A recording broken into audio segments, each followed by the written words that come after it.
Oke, assalamualaikum warahmatullahi wabarakatuh. Waalaikumsalam Waalaikumsalam. warahmatullahi wabarakatuh. Ya, semangat pagi, salam sejahtera untuk kita semua.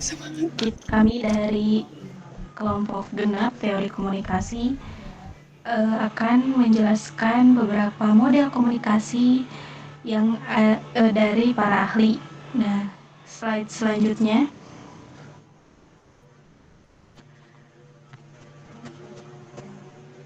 Slide selanjutnya.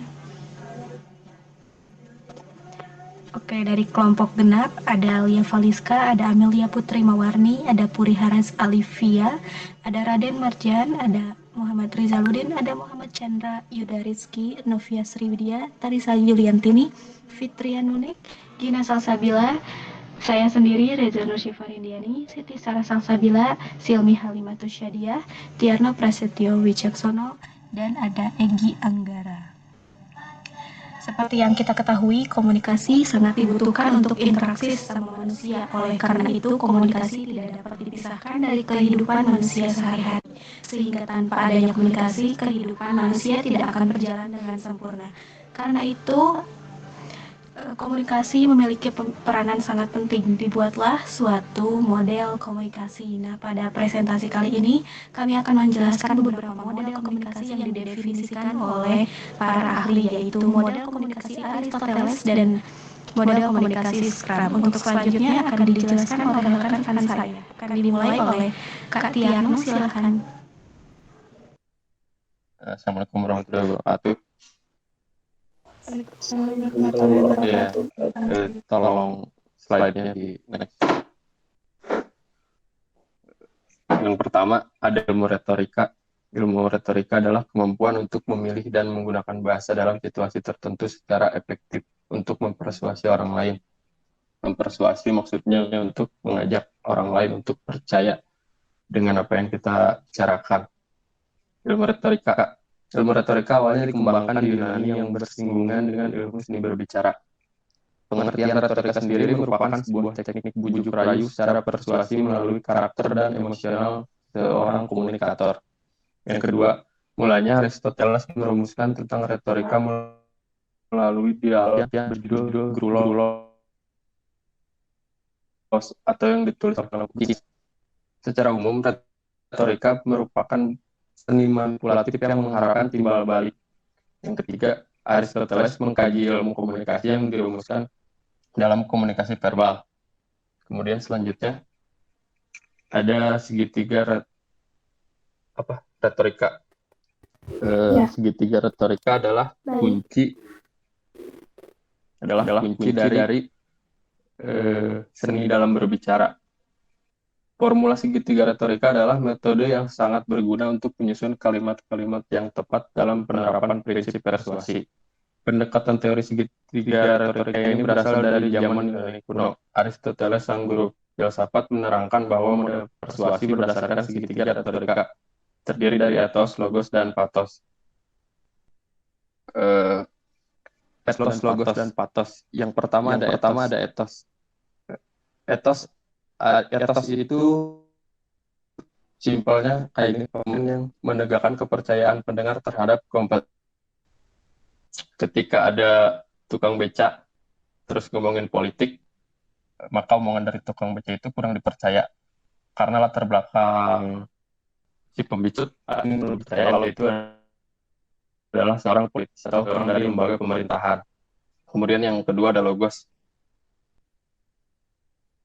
Logos adalah isi argumen yang menarik dari contoh yang harus bicarakan. Untuk persoalan nanti ada mahasiswa yang baca teks. Nah itu dia tidak punya logos karena audiens yang mendengarkan pun kurang percaya kalau si pembicaranya tersebut masih nyontek atau masih baca teks. Kemudian patos adalah sisi daya emosional yang menyertai isi argumen. Contohnya kayak gini, ketika orang dan itu bukan emosi, sedih, atau malah diam, datar, maka si persuasi atau retorika ini bisa disebut gagah. terus tentang yang dipilih dalam dokumen. Selanjutnya untuk konsep model komunikasi ini, Aristoteles ini misalkan proses komunikasi ini seperti yang tadi ada komunikasi Aristoteles ini termasuk ke dalam model komunikasi yang suatu. Jadi sering menggambarkan proses public speaking yang atau pembicaraan itu akan dalam koneksi ini mengirimkan pesan. Lalu sementara komunikan berperan sebagai penaja. Jadi dari konsep ini merupakan hal yang perlu diterapkan dalam komunikasi.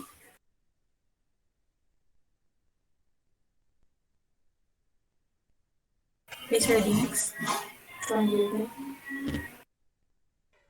Untuk selanjutnya yaitu karakteristik. Model komunikasi Aristoteles dikenal sebagai model komunikasi yang berpusat pada baca atau yang berperan serta dalam proses penyebaran pesan kepada yakni halayak. Dalam model komunikasi ini, halayak digambarkan bersifat pasif dalam menerima pesan. Next. Beberapa karakteristik model komunikasi menurut Aristoteles. Yang pertama, berpusat pada kedua halayak bersifat pasif terhadap yang ketiga model komunikasi Aristoteles pada komunikasi intrapersonal atau interpersonal. Yang keempat, berfokus pada interaksi halayak dalam komunikasi. Yang kelima, tidak umpan balik. Yang keenam, tidak ada konsep kegagalan komunikasi. Yang ketujuh, komunikasi berlangsung atau bersifat linear. Dan yang kedelapan, model komunikasi hanya bisa digunakan dalam public speaking. Kemudian selanjutnya Aristoteles merumuskan bahwa komunikasi dapat berjalan karena adanya tiga unsur utama, di antaranya itu yang disebut speaking sebagai komunikator atau pemimpin hendak dengan yang minta alias lebih sedikit daripada penerima pesan. Kemudian yang kedua yaitu pesan atau message. Pesan di sini berisi informasi yang hendak disampaikan dan berfungsi juga berharap untuk mendapatkan timbal balik dari kemudian yang terakhir itu pendengar atau listener merupakan lawan bicara atau bisa disebut sebagai fungsinya sebagai penerima pesan atau informasi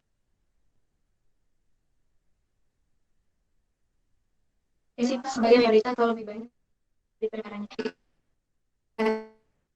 Pada masa itu kan untuk cara ini yang memberikan sedikit menerima pesan dengan penerima pesan jadi orang-orang yang tersebut menerima pesan. Di sini juga ada gambarnya, ada gambar model dari unsur-unsur ini. Sekian, terima kasih.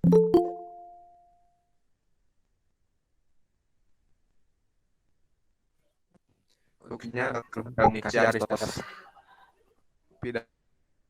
Pidato atau orasi yang disampaikan di depan publik dalam forum politik merupakan cara yang sangat efektif dalam memecahkan berbagai masalah politik. Yang kedua ada penggunaan strategi retorik yang efektif untuk mempengaruhi publik. Yang ketiga ada model komunikasi Aristoteles menggarisbawahi kemampuan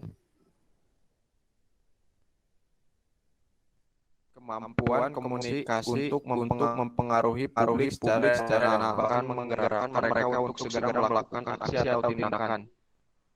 Dan yang keempat, mendorong manusia untuk terus melatih kemampuan komunikasinya. Yang selanjutnya adalah kekurangan dari model komunikasi Aristoteles. Yang pertama, komunikasi dianggap sebagai fenomena statis, di mana hanya terdapat transfer pesan dari pembicara ke pendengar saja. Misalnya, seorang pembicara sedang berbicara tentang sesuatu hal dan kemudian ia menyampaikan pesan kepada para halayak. Kemudian halayak mendengarkan apa yang menjadi pesan dari si pembicara. Tahap-tahap komunikasi dalam peristiwa ini terjadi secara berurutan, di mana terjadi terus-menerus, terjadi secara statis, ketimbang terjadi secara simultan.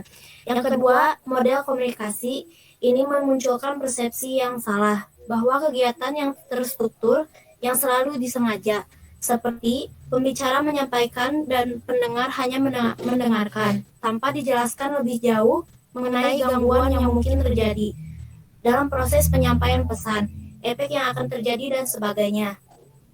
Yang ketiga, di dalam model komunikasi yang diutarakan oleh Aristoteles ini tidak membahas mengenai aspek-aspek nonverbal dalam persuasi yang berperan dalam peran komunikasi.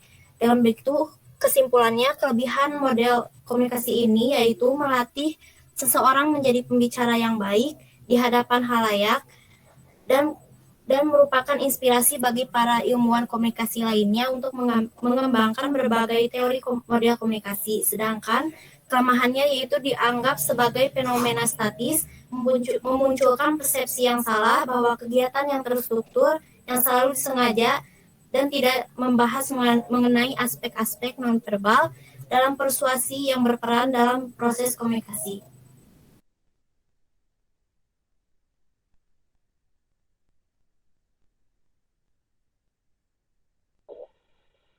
Selanjutnya,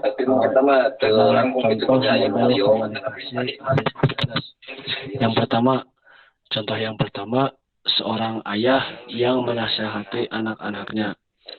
Ketika seorang ayah menasihati anak-anaknya, sebenarnya seorang ayah ini sedang menggunakan bahasa retorikanya dalam menasihati anak-anaknya.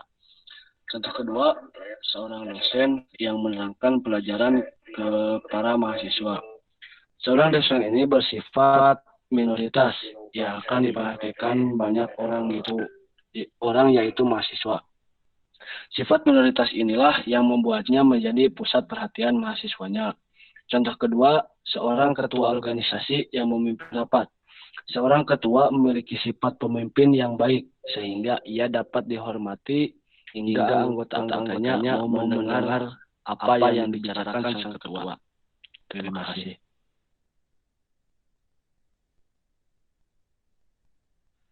Pembahasan selanjutnya yaitu tentang model komunikasi Scrum. Silahkan dikembalikan ke rekan-rekan untuk menjelaskan. Baik. Selanjutnya, ini proses komunikasi dan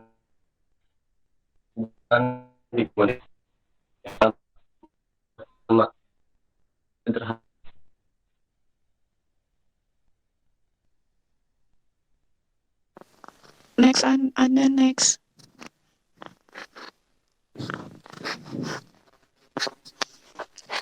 Model komunikasi Scrum pertama yaitu adalah model komunikasi manusia yang sederhana.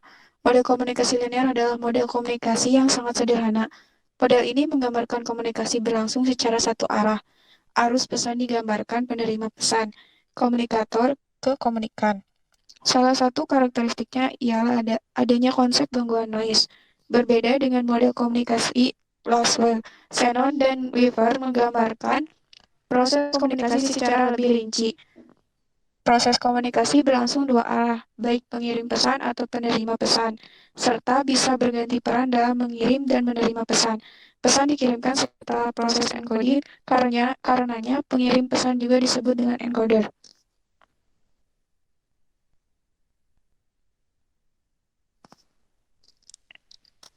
Model komunikasi Scrum kedua. Model komunikasi yang lebih rumit, yang memperhitungkan pengalaman dua individu yang mencoba berkomunikasi. Kesamaan dalam bidang berpengalaman yang dimiliki sumber dan sasaran yang sebenarnya dikomunikasikan. Pada bidang pengalaman, hal yang mempengaruhi pemahaman dan penafsiran pesan seperti budaya, latar belakang sosial, kepercayaan, pengalaman, nilai, dan aturan. Pesan yang sama dapat ditafsirkan secara berbeda oleh orang yang berbeda. Kedua, konteks hubungan. Pesan yang disampaikan oleh pengirim pesan kepada penerima pesan tentunya sangat penting bagi keduanya. Komunikasi yang terjalin akan menjadi lebih mudah jika sebuah pengirim pesan dan penerima pesan memiliki hubungan yang dekat.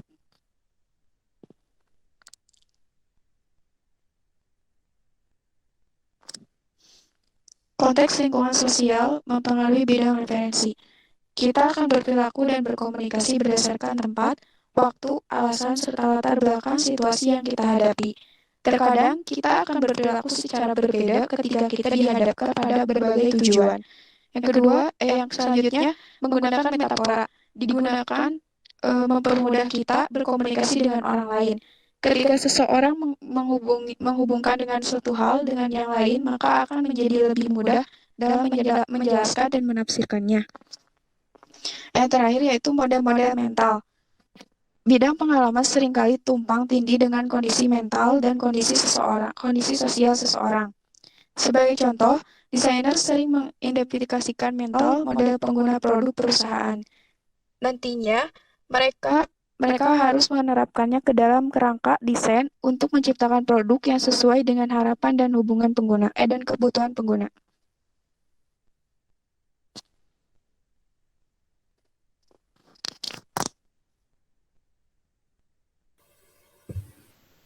Selanjutnya, model komunikasi Scrum ketiga. Model yang menganggap komunikasi sebagai interaksi kedua pihak yang menjadi menafsirkan, menjalani balik, mentransmisikan, dan menerima sinyal. Ada proses yang berkelanjutan dalam memberikan umpan balik atau berbagi informasi bahwa sebagian besar perubahan dramatis dalam teori komunikasi umum dalam kurun waktu lebih dari 4 dekade telah mengesampingkan gagasan halayak yang pasif, karena sejatinya dalam proses komunikasi, halayak adalah mitra seutuhnya bagi komunikator.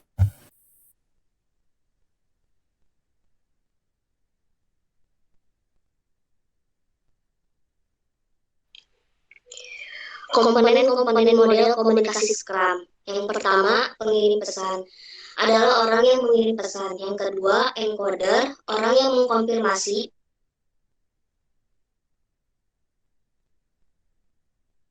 pesan agar dapat dikirim dalam bentuk orang yang menerima pesan. Yang telah di-encoder yang dikirimkan oleh encoder ke dalam bahasa konfirmasinya ke dalam bahasa yang dapat dipahami.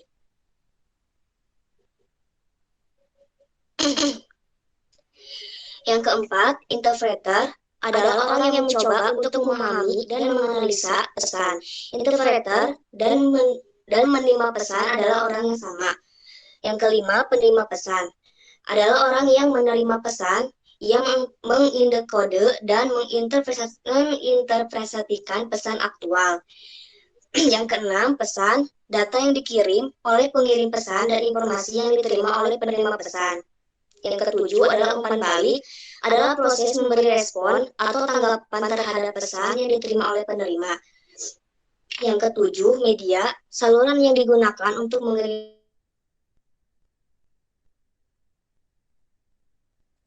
pesan. Yang terakhir adalah keluar yang terjadi selama proses komunikasi berlangsung.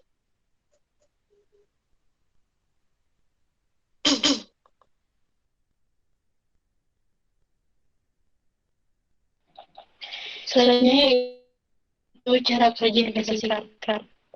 Model komunikasi Scrum ini menyarankan bahwa encoding dan decoding merupakan dua bagian penting dalam proses komunikasi. Encoding mengasumsikan sebagian kritis dalam memulai prosedur koresponder dengan mengkonversi informasi data. Encoding dilakukan oleh pengirim pesan atau pesan dan mengirimkannya kepada pesan. Nah, lalu ketika decoding itu ketika data menjangkau penerima pesan kemudian melakukan decoding dan menafsirkan data yang disebut dengan pesan dan disalurkan melalui media komunikasi. Next. Model komunikasi Scrum ini memperlihatkan bahwa makna dikirimkan dari satu orang, kelompok kepada orang atau kelompok yang lain. Model komunikasi Scrum ini juga umumnya digunakan baik dalam konteks komunikasi intrapersonal maupun komunikasi interpersonal. Model komunikasi Scrum ini memandang komunikasi sebagai sebuah proses yang tiada berakhir dan mengandung berbagai macam pesan dan umpan balik. Model komunikasi Scrum ini juga tidak seperti model komunikasi dasar lain yang hanya fokus pada pengirim pesan dan penerima pesan. Umpan balik itu merupakan salah satu komponen model komunikasi yang sangat penting karena umpan balik membiarkan pengirim pesan mengetahui jika penerima pesan telah menafsirkan pesan dengan sesuai atau tidak. Pesan akan menjadi tidak berguna jika penerima pesan tidak memahami pesan sehingga menyebabkan perbedaan umpan balik dengan apa yang diharapkan sebelumnya oleh pengirim pesan.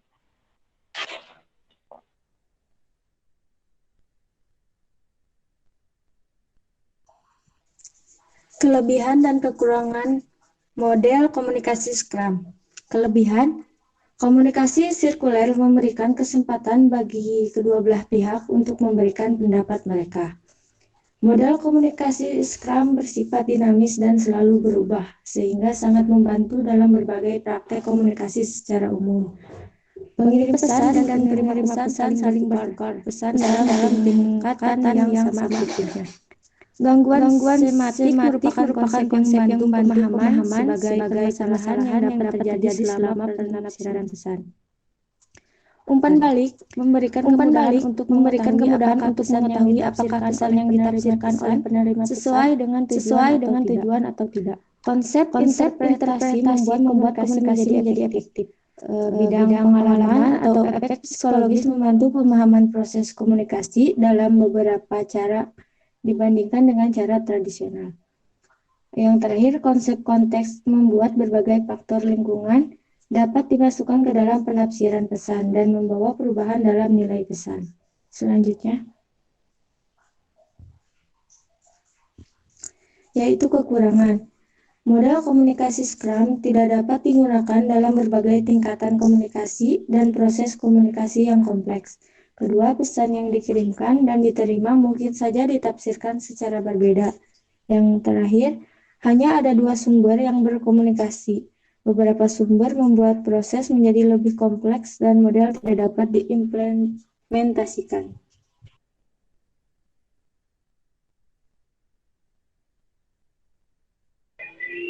Manfaat teori komunikasi Scrum. Yang ke satu, kita memahami berbagai macam model komunikasi Scrum. Yang kedua, kita memahami berbagai komponen dalam model komunikasi Scrum dan konteks yang menyertainya. Yang ketiga, kita memahami kelebihan dan kekurangan model komunikasi Scrum. Yang keempat, mengorganisasikan pemilihan data dan hubungan yang belum tahu faktanya. Yang menunjukkan fakta dan metode baru yang diketahui. Dan yang terakhir, mengukur fenomena yang diprediksi.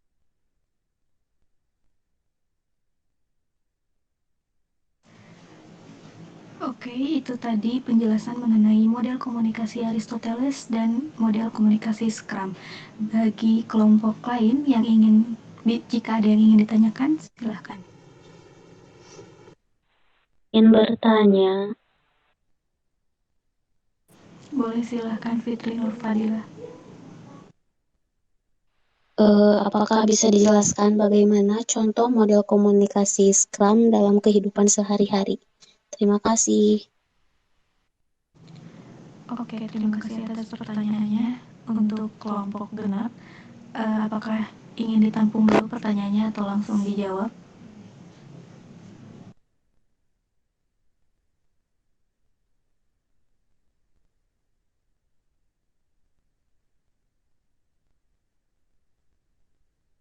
Assalamualaikum warahmatullahi wabarakatuh. Langsung dijawab aja, Pak. Oke, silahkan. Jadi model komunikasi ini tuh ada encoding dan decoding yang mempengaruhi pengalaman seseorang, terus kemudian situasi juga.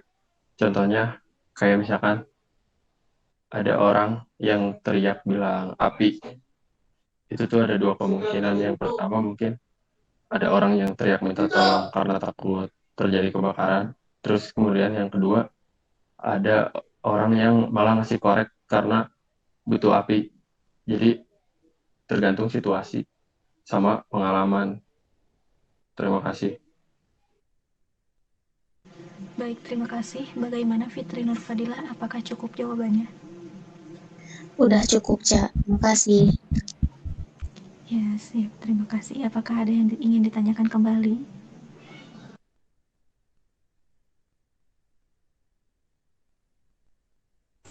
Cukup, Cak. Sudah cukup. Oke, cukup. Tolong share screen di kesimpulan.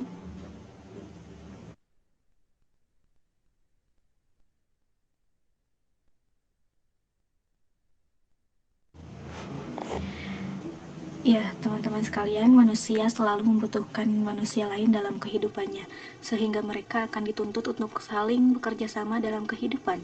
Itulah hakikat sebagai makhluk sosial. Nah, di dalam kehidupan sebagai makhluk sosial akan terjadi interaksi antar manusia yang disebut sebagai komunikasi.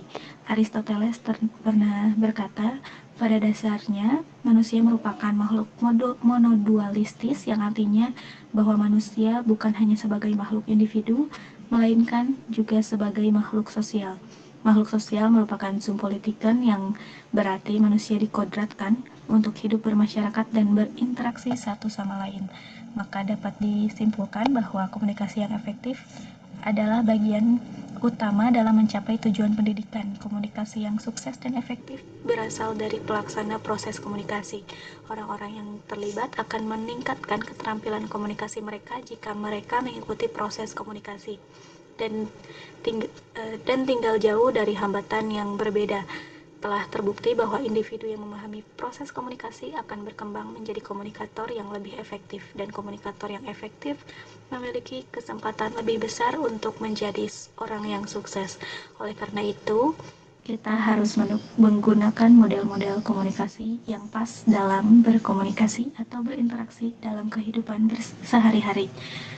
Itu tadi penjelasan mengenai model komunikasi Aristoteles dan model komunikasi Scrum. Kami dari kelompok genap izin undur diri.